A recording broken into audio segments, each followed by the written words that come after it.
வணக்கம். நான் ராஜபுத்திரன் டைரக்டர் பேசுகிறேன். நேற்று கமலா தேட்டரில் ஆட்டோகிராஃப் படம் பார்த்தேன். ஏன்னா அந்த நினைவுகளை, அந்த ஞாபகத்தை பகிர்ந்துக்கணும்னு நினைக்கிறேன். அதுதான். ஏன்னா 21 வருஷத்துக்கு முன்னாடி ஆட்டோகிராஃப் ராம்நாத் தேட்டரில் இந்த படம் பார்த்த சொல்ல உங்களோட ஆமா சார் 21 வருஷம் கழிச்சு உங்களோட நீங்க இருக்க பார்க்குறோம். ரொம்ப மகிழ்ச்சி. ரிலீஸ் ஆனிச்சு.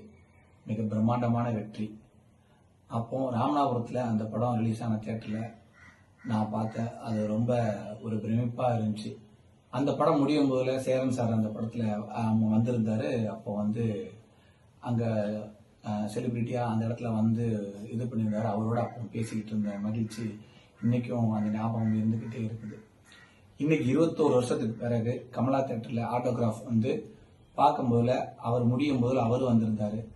அந்த படத்தை எண்டில் நானும் ஒரு சீஃப் கெஸ்டாக அவர் பக்கத்தில் நிற்கிறதுக்கான அந்த சூழ்நிலை நடந்தது. அது ஒரு மிகப்பெரிய மட்டற்ற மகிழ்ச்சி. அது நம்ம வார்த்தையால் சொல்ல முடியாத ஒரு இது. அவர்கிட்ட பேசும்போது ஒன்று தான், அன்னைக்கு ஆட்டோகிராஃப் ஃபங்க்ஷன் முடியும் போதில் ஒரே விஷயம் தான் சொன்னார். எல்லாருமே வணிக ரீதியாக மாட்டிக்காதீங்க, நீங்கள் உங்க நினைச்ச படத்தை பண்ணுங்கன்னாங்க. இருக்க இயக்குநராக போறவங்க மாணவர்கள் உங்களுக்குள்ள படைப்பு என்ன இருக்கோ அதை பண்ண முயற்சி பண்ணுங்க. இங்க இருக்க கமர்ஷியல் மார்க்கெட்டுக்காக படங்கள் பண்றதை நினைக்கிறது அப்புறம். ஆனா உங்க அடையாளம் எதுவா இருக்குமோ அந்த படைப்பு அந்த மாதிரி நினைச்ச படத்தை பண்ணணும். அவர் நினைச்ச படத்தை மட்டுமே பண்ணிய ஒரு சுத்தமான, ஒரு நேர்மையான, ஒரு அறம் சார்ந்த ஒரு மிகப்பெரிய கலைஞன்.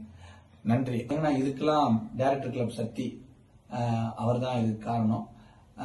இந்த மாதிரி எல்லாத்தையும் ஊக்குவிச்சு ஒரு விஷயமா நல்லதா ஒரு இதா பண்ணிக்கிட்டு இருக்காரு. சக்திக்கு ரொம்ப நன்றி.